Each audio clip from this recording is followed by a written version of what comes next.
Ke Minahasa belilah terigu, ke kota Medan membeli ketupat. Ayo berpuasa, janganlah ragu, sehat badan, pahala didapat. Assalamualaikum warahmatullahi wabarakatuh.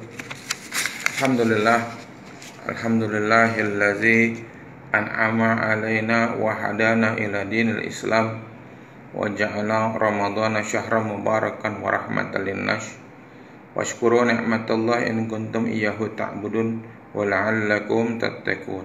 Allahumma shalli wa sallim ala sayidina Muhammad wa ala alihi wa sahbihi ajmain. Ma'dum. Saudara,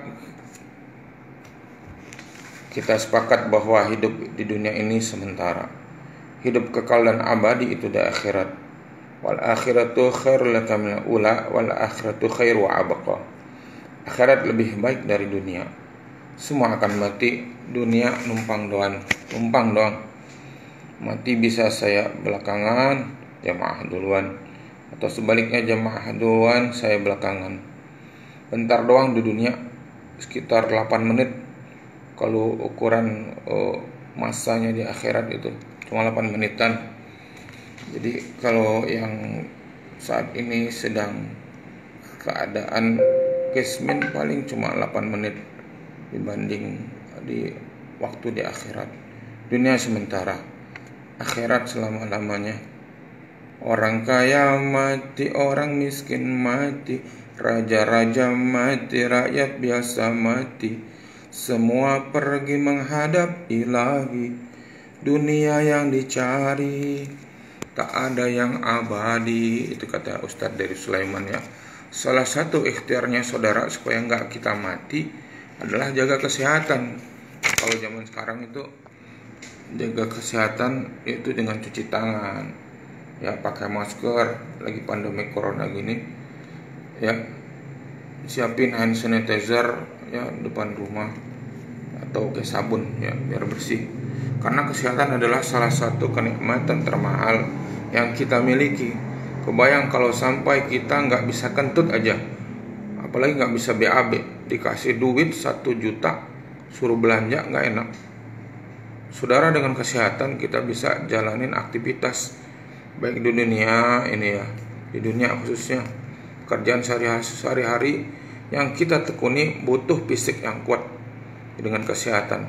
Begitu juga ibadah saat ini. Insya Allah nanti kita ketemu Ramadan.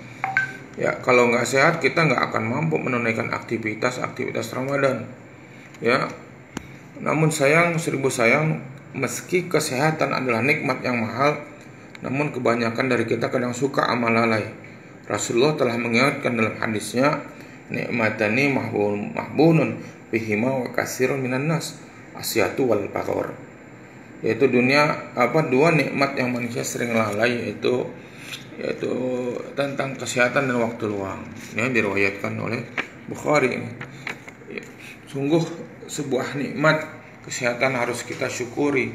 Bentuk syukur nikmat ini dapat kita wujudkan dengan menjaga kesehatan dari kita, juga menggunakan kesehatan untuk amal baik.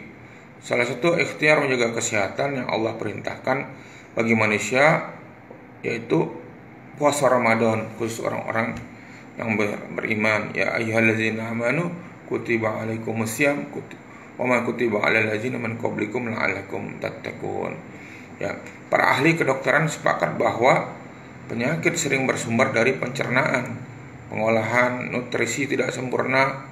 Ya, jadi akhirnya tak heran zaman sekarang orang-orang ya tidak hanya berumur, namun juga masih muda-muda udah punya yang namanya pabrik gula, ya, alias dia dalam tubuhnya ada kencing manis.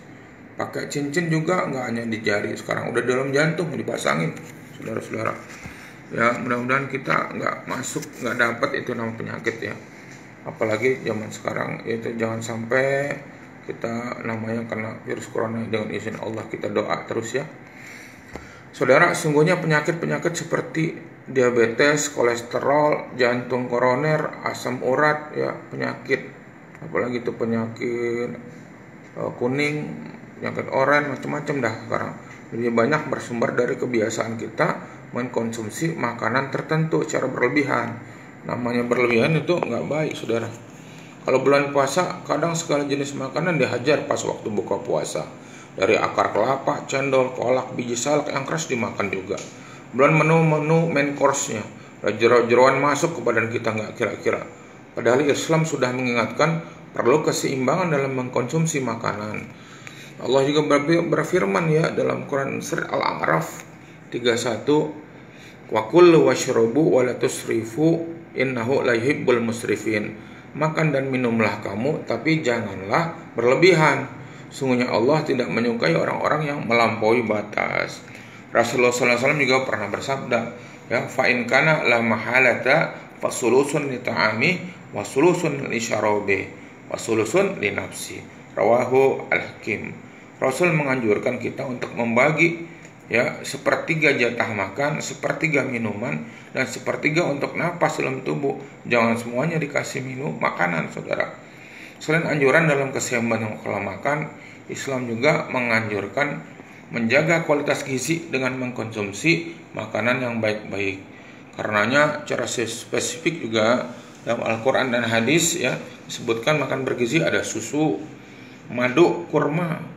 Bahkan salah satu kebiasaan Rasulullah SAW itu setidaknya makan 7 kurma ajwa setiap pagi. Hal ini sejalan dengan firman Allah Quran surat Abasa 24, supaya manusia memperhatikan makanannya. Falyanzuril insanu ila ta'amihi.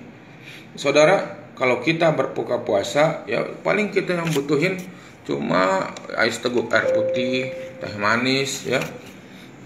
Juga 3 butir kurma udah cukup. Berangkat deh ke masjid buat sholat jamaah. Pahala berbuka dapat, pahala sholat juga dapat, i'tikaf juga dapat. Mohon maaf nih ya, kadang-kadang semua makanan minuman dikumpulin menjelang buka puasa.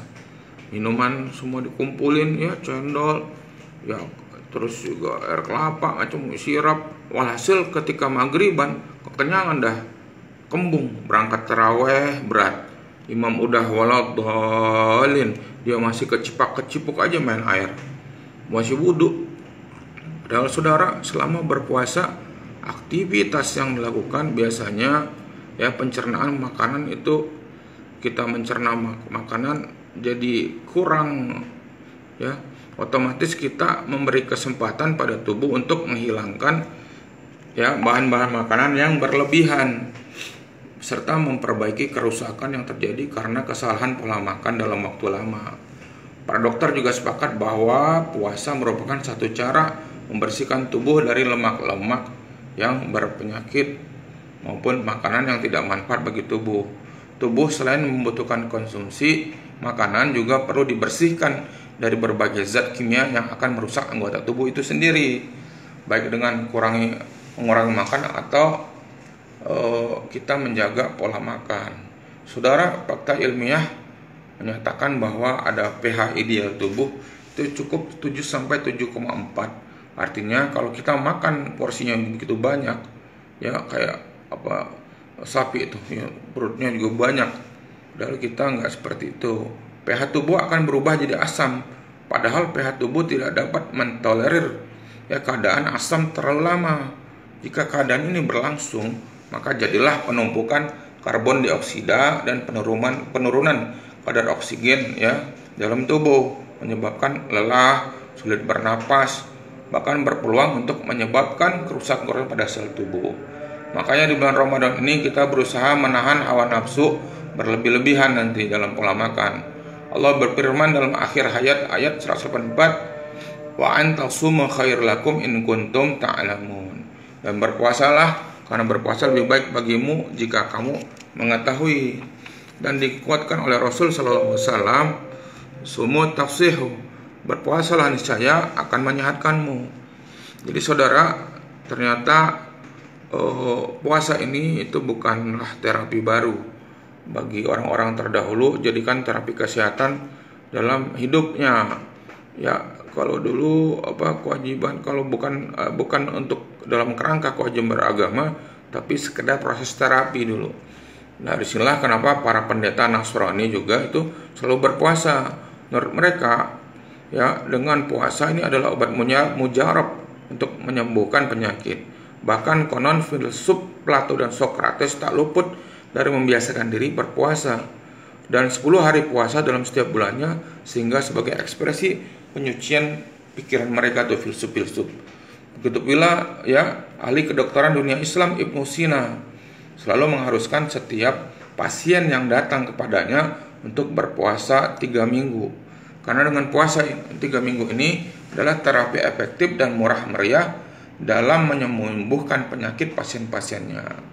Contoh lagi ya, seorang dokter spesialis kulit dan kelamin asal USA, ya bukan orang Sunda asli tapi orang Amerika, Robert Bartolo namanya, menyepakati bahwa tradisi mengosongkan perut merupakan terapi mujarab dalam memberantas bakteri sipilis yang terjangkit dalam tubuh. Dengan berpuasa, bakteri tersebut akan digantikan dengan zat-zat yang menyehatkan. Lalu seorang warga negara Inggris bernama Cliff Wilmot, ahli fisikawan yang tidak mau tahu terhadap agama. Dia termasuk ateis. Suatu ketika dia mengajar di Tasmania. Pada Ramadan ia menyaksikan muslim-muslim itu berpuasa padahal cuaca panas. It's crazy, katanya, crazy. Ya, edun cek orang Sunda mah. Namun ia melihat orang yang puasa nggak loyo, malah lebih segar, ya bahagia. Lalu ia mencoba merasakan bagaimana sih puasa ini. Maklum namanya saintis, ya semua perkara harus ada bukti empiris yang harus ia coba dan buktikan sendiri. Lalu ia pun mencoba berpuasa, saudara-saudara. Ya, hari ke-1 kepayahan, hari kedua tangan kaki gemeter, ya namanya orang masih baru. Lalu dia hari ketiga mulai kebiasa tuh. Hari keempat terasa nikmat, badannya ringan, pikiran jernih, terbebas dari rangsangan-rangsangan dan pikiran macam-macam. Walhasil ia tertarik mempelajari Islam dan Al-Quran, dan finally katanya, this is it. Inilah agama yang kucari-cari selama ini. Maka masuklah dia Islam, jadi mu'allaf, menjadi nama Fadlullah.